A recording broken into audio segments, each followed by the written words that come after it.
చెప్పండి. నా పేరు వెంపటి అలివేలు మంగమ్మ. మచిలీపట్నం పరాస్పేటలో ఉంటాము. మాకు జూన్ 10వ తారీఖున ఒక ఫోన్ వచ్చింది. మీ పేరుతోటి హెరాస్మెంట్ మెసేజెస్ వెళ్తున్నాయని ఢిల్లీ పోలీస్ స్టేషన్లో రిజిస్టర్ అయింది కేసు అని వచ్చింది.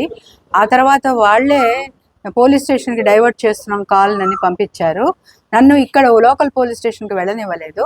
వాళ్ళు అక్కడ మీరు మనీ లాండరింగ్ కేసులో ఒక గోయల్ అని ఆయన్ని పట్టుకున్నాము. ఆయన దగ్గర దొరికిన కార్డులలో మీ పేరుతోటి కెనరా బ్యాంక్ ఢిల్లీ బ్రాంచ్లో అకౌంట్ ఉంది, దాని ద్వారా మనీ లాండరింగ్ ట్రాన్సాక్షన్స్ జరిగాయి కాబట్టి మీ మీద నాన్ బైలబుల్ అరెస్ట్ వారెంట్ వచ్చింది అని చెప్పి అన్నారు.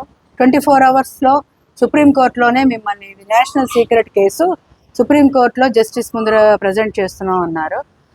సుప్రీంకోర్టు జస్టిస్ సూర్యకాంత్ గారి ఫోటో పెట్టారు. వెనకాల నుంచి వాయిస్ వచ్చింది, ఇందులో మీరు ఉన్నారు, మీరు కాదన్నా కూడా మాకు అవన్నీ అనవసరం, మీ ఆధార్ కార్డు మీ పేరుతోటే ఇక్కడ అకౌంట్ ఉంది, ట్రాన్సాక్షన్స్ జరిగాయి కాబట్టి నాన్ బైలబుల్ అరెస్ట్ వారెంట్ నేను ఇష్యూ చేస్తున్నానని జస్టిస్ వాయిస్ లాంటిది చెప్పింది.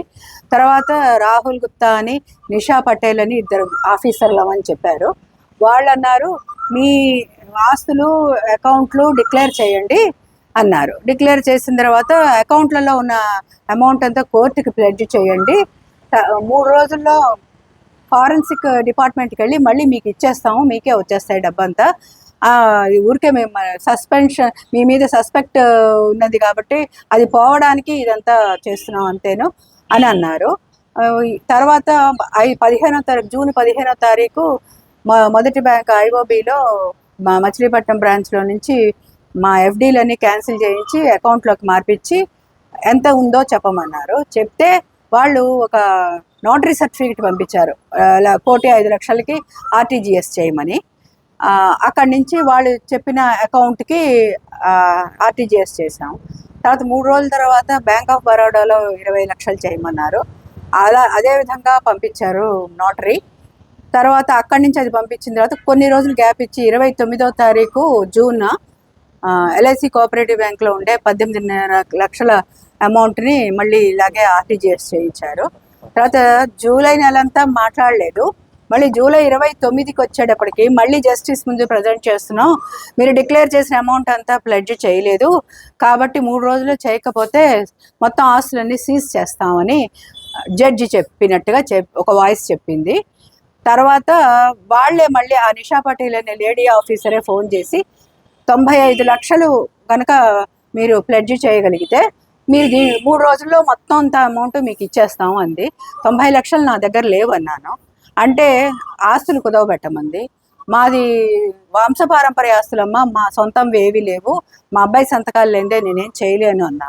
అయితే బంగారం వెండి ఉంటే కుదువ పెట్టండి, లేదా చుట్టాల దగ్గర ఫ్రెండ్స్ దగ్గర అప్పులు తీసుకోండి, నాకు శుక్రవారానికల్లా ముందు 20 లక్షలు వేయండి, ఈ రోజు అనమాట. మళ్ళీ మంగళవారాల్లో మరో 22 లక్షలు, నెలాఖరు లోపల 53 లక్షల చొప్పున వేసేయాల్సిందే, లేకపోతే మీకు మేమేమి హెల్ప్ చేయలేము అన్నట్టుగా మాట్లాడింది.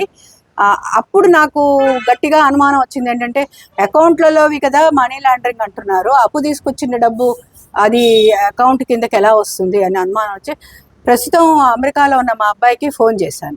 వాడు వింటూనే వాడికి అర్థమైంది ఇది కేసు సైబర్ నేరం ఇది అని. మా ఫ్రెండ్స్కి వెంటనే గ్రూప్ కాల్ కనెక్ట్ చేసేసాడు. వాళ్ళు విదిన్ 10 నిమిషాల్లో మేము దత్తాశ్రమంలో అందరం కమిటీ మెంబర్స్ సేవ చేసుకుంటాం, వాళ్ళందరూ వచ్చారు. వచ్చి వెంటనే మొన్న సాయంత్రం పోలీస్ స్టేషన్కి వెళ్ళి రిపోర్ట్ చేసాం.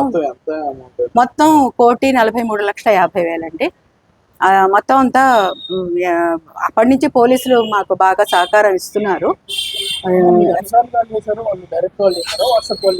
వాట్సాప్ ఎప్పుడు చేసినా వాట్సాప్ కాల్, ఏవి ఫేసెస్ ఎప్పుడు కనపడలే,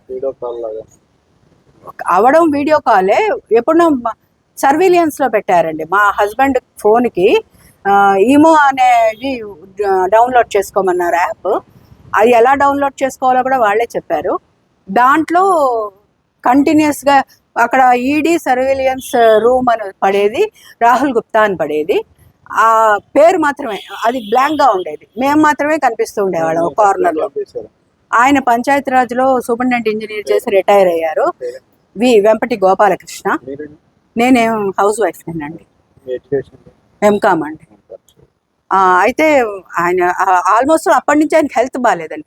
యాక్చువల్గా ఆయనవే అకౌంట్స్ అని, ఆయనకి హెల్త్ బాగాపోవడం వల్ల నా పేరు తర్వాత అటాచ్ చేయడం జరిగింది వాటన్నిటికీ. అది వాళ్ళు అది అడ్వాంటేజ్ చేసుకుని ఇప్పుడు నా పేరు వాటిల్లో ఉంది కాబట్టి అవన్నీ కూడా చేయమని. ఒక అబ్బాయేనండి మాకు, వాడు ఏం జాబ్ చేయడు, గణపతి సచ్చిదానంద స్వామీజీ వారి దగ్గర మైసూర్లో చేయలేదండి. మీ ఎవరికి చెప్పినా వాళ్ళని ఈ గోయల్ మనుషులు ట్రాక్ డౌన్ చేసి అటాక్ చేస్తారు, వాళ్ళని చంపేస్తారని బెదిరించారు. ముఖ్యంగా మీ అబ్బాయికి చెప్తే వాడు ఎక్కడున్నా వాళ్ళు ట్రాక్ డౌన్ చేయగలరు, వెళ్ళి వాళ్ళు అటాక్ చేస్తారు, చంపేస్తారని బెదిరించారు. అంటే వీళ్ళు ప్రొటెక్టర్స్ లాగా ఎవరో ఇంకోళ్ళు మమ్మల్ని అటాక్ చేస్తారు, మేము మిమ్మల్ని ప్రొటెక్ట్ చేస్తున్నాం అన్నట్టుగా మాట్లాడారు వాళ్ళు.